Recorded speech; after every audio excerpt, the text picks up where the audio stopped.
प्रेम वह अग्नि है जो आत्मा को तपाकर शुद्ध कर देती है।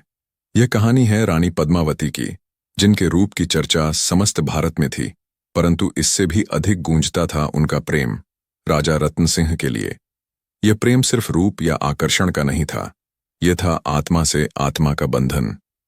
एक ऐसा रिश्ता जो समय, राजनीति और मृत्यु से भी परे था।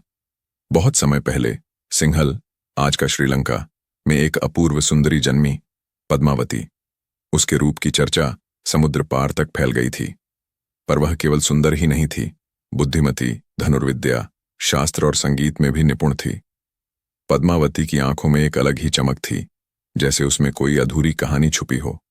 हर राजकुमार उसे पाने का सपना देखता, लेकिन वह प्रेम में विश्वास रखती थी। वह चाहती थी कोई ऐसा जो सिर्फ उसके रूप से नहीं, उसकी आत्मा से प्रेम करे। चित्तौड़ का प्रतापी राजा रतन सिंह जब पद्मावती के रूप और गुणों की चर्चा सुनता है तो वह उसे एक देखने की इच्छा करता है, परंतु उसके मन में कोई वासना नहीं।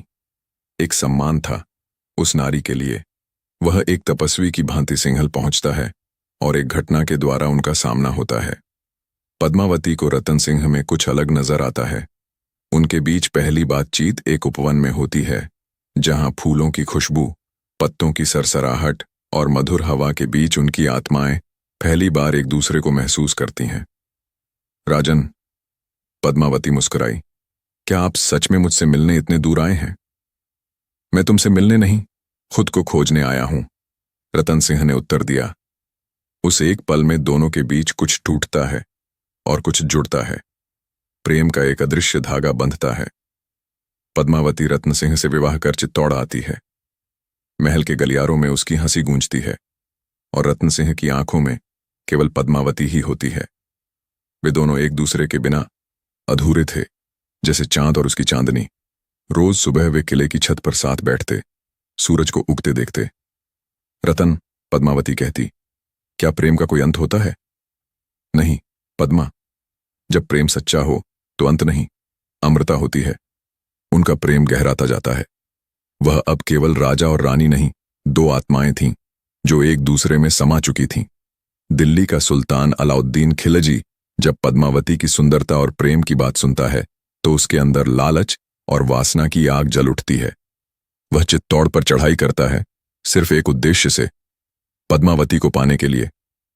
पर वह नहीं जानता था कि पद्मावती कोई साधारण स्त्री नहीं, बल्कि आत्मसम्मान की मूर्ति थी। रतन सिंह को छल से पकड़वा लिया जाता है और पद्मावती के सामने शर्त रखी जाती है, यदि वह सुल्तान से मिले तो वह रतन सिंह को मुक्त कर देगा। पद्मावती का दिल टूटता है, परंतु वह अपने राजा को बचाने के लिए एक योजना बनाती है। वह कहती है कि वह सुल्तान से मिलने को तैयार है, परंतु पर्दे के पीछे, और अपने साथ जाती हैं चित्तौड़ की वीरांगनाएं, ढाल में छुपे सैनिकों के साथ। जब रतन सिंह को मुक्त कराया जाता है तो वह पद्मावती को गले लगाता है। मैं तुम्हारे बिना अधूरा था पद्मा, और मैं तुम्हारे बिना नहीं जी सकती रतन। वे एक बार फिर मिलते हैं, प्रेम की तपिश और सम्मान के बीच। चित्तौड़ युद्ध हार जाता है और अब अलाउद्दीन किले के अंदर आने ही वाला है। पद्मावती जानती है कि अब उसका शरीर ही उसकी मर्यादा पर खतरा है, लेकिन उसका प्रेम, वह अमर रहेगा। वह सभी स्त्रियों के साथ जौहर कुंड की ओर बढ़ती है। अंतिम बार वह रतन सिंह की आंखों में देखती है, मुस्कुराती है और कहती है, आज हमारा प्रेम अग्नि की परीक्षा से गुजरेगा और अमर हो जाएगा। अग्नि की ज्वाला में उसका शरीर भस्म होता है, पर उसकी आत्मा रतन सिंह के साथ अमर हो जाती है।